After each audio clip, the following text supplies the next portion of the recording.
Hello छोटू। हाँ आरती बोलो ना का कहता रे। कहाँ बड़ा हो? ए आयल बनी ममहर में बतावा ना। कब अइला ह? आजे तो शाम के आईनी है। ए आरती के कर से बतिया तारू हो? ए भाभी नेखू जाना अपना मजनुआ से बतियाओ तनी। अच्छा छोटू से। हाँ तब बुलाओ ना दोनों जना के तरह भैया से कह के दोनों जना के बियाह करवा देतनी। पक्का भाभी प्रॉमिस ना? बुलाई तो शादी करा देबू ना? हाँ हो तारा भाभी पर विश्वास नहीं खे। ठीक बा बुलाओ तनी। हेलो। हाँ छोटू। हाँ बोला का बात बा। आज घर बहुत खुशी के बात बा।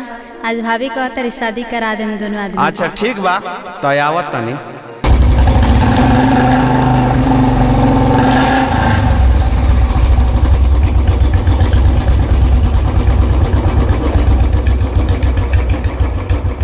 ए जी का रे इतना रात के जगह उतरे। उठी ना छोटू आई बा आरती से भेंट करे। का छोटू आयल बा? अभी हम बताओ तनी ओकरा। ए आरती का हा भौजी बोला का कहता रू? एक लोटा तनी पानी लियाओ। रुका भौजी लोटवा तो घर में बल्ली के आवत तनी।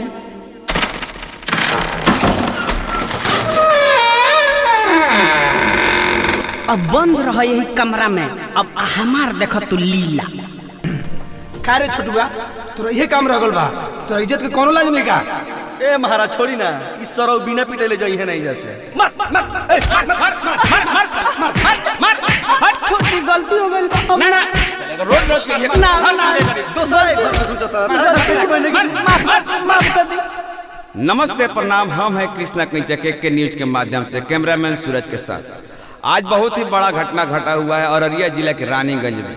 छोटू कुमार नाम का एक लड़का अपने प्रेमिका से मिलने रानीगंज में पहुंचा और बेरहमी से उसका पीट कर हत्या कर दिया गया। और इसमें पता चल रहा है कि छोटू कुमार को आरती कुमारी के भाभी ने बुलाई थी शादी का झांसा दे करके। तो आइए आरती कुमारी से पूछते हैं कि पूरा मामला क्या है।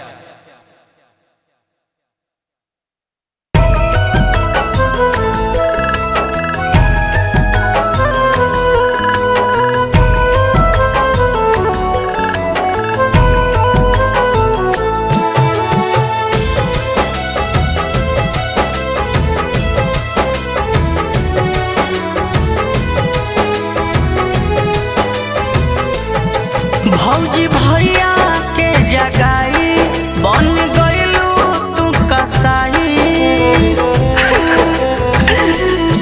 भौजी भैया के जगाई बन गइलू तू कसाई।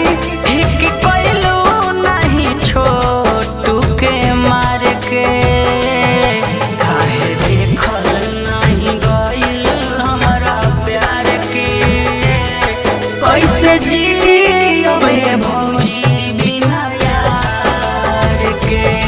काहे देखल नहीं गइल हमारा प्यार के।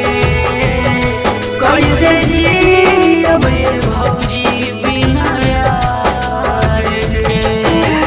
अपनी रिकॉर्डिंग स्टूडियो दिल्ली।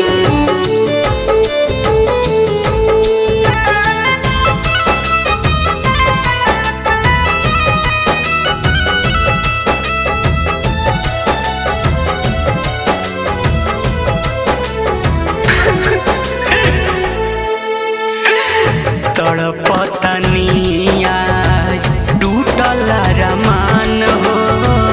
हमारा मजनुआ के ले लू जान हो। हाँ तड़पतनी आज टूटल रमान हो।